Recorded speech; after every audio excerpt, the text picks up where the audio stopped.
నేను మీ వాడపల్లి సత్యనారాయణని మన ధర్మం నారాయణ టాక్స్ ఛానల్ నుంచి మాట్లాడుతున్నాను.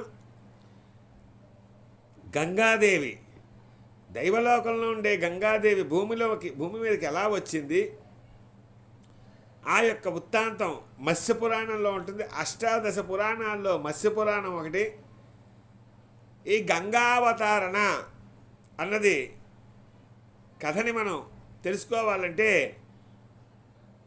మన ఛానల్ని సబ్స్క్రైబ్ చేసి మెయిన్ వీడియో చూసి ఆ గంగాదేవి యొక్క కరుణాకటాక్షాలకు పాత్రలు అవుతారని కోరుతున్నాను. గంగే చమునేచ గోదావరి నర్మదా సింధు కావేరి జలేసిన్ సన్నిధం కురు అన్నది అత్యద్భుతమైన నదీ మంత్రం. అది ఆ మంత్రాన్ని జపించి తల మీద 2 నీటి చుక్కలు జల్లుకున్న గంగాస్నానం చేసిన ఫలితాన్ని మనం పొందిన వారం ఉంటాం. అటువంటి గంగావతారణ, గంగాదేవి భూమి మీదకి అవతరించిన సందర్భాన్ని మనం మెయిన్ వీడియోలో పెట్టడం జరిగింది.